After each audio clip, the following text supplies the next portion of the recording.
இன்றைய நற்செய்தி வாசகம் திருத்தூதர் மத்தேயு எழுதிய தூய நற்செய்தி நூலிலிருந்து வாசகம். அதிகாரம் 21, இறை வார்த்தைகள் 1 முதல் 11 முடிய. இயேசு தம் சீடரோடு எருசலேமை நெருங்கி சென்று ஒலிவமலை அருகிலிருந்த பெத்பகு என்னும் ஊரை அடைந்தபோது 2 சீடர்களை அனுப்பி, நீங்கள் உங்களுக்கு எதிரே இருக்கும் ஊருக்குள் செல்லுங்கள். சென்றவுடனே அங்கே கட்டி வைக்கப்பட்டிருக்கிற ஒரு கழுதையையும் அதனோடு ஒரு குட்டியையும் காண்பீர்கள். அவற்றை அவிழ்த்து என்னிடம் கொண்டு வாருங்கள். உங்களிடம் யாரேனும் ஏதேனும் சொன்னால், இவை ஆண்டவருக்கு தேவை என சொல்லுங்கள். உடனே அவர் அவற்றை அனுப்பிவிடுவார்.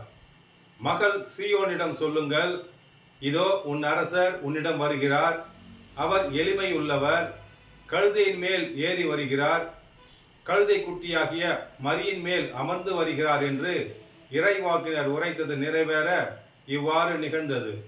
சீடர்கள் சென்று இயேசு தங்களுக்கு பணித்தபடியே செய்தார்கள்.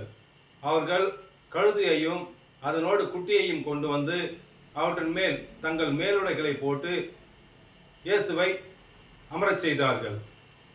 பெருந்திரளான மக்கள் தங்கள் மேலுடைகளை வழியில் விரித்தார்கள். இன்னும் சிலர் மரங்களிலிருந்து கிளைகளை வெட்டி வழியே பரப்பினர்.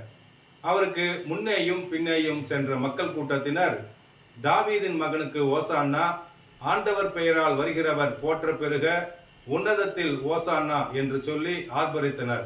அவர் எருசலேம் சென்றடைந்ததும் நகரம் முழுவதும் பரபரப்படைய இவர் யார் என்னும் கேள்வி எழுந்தது.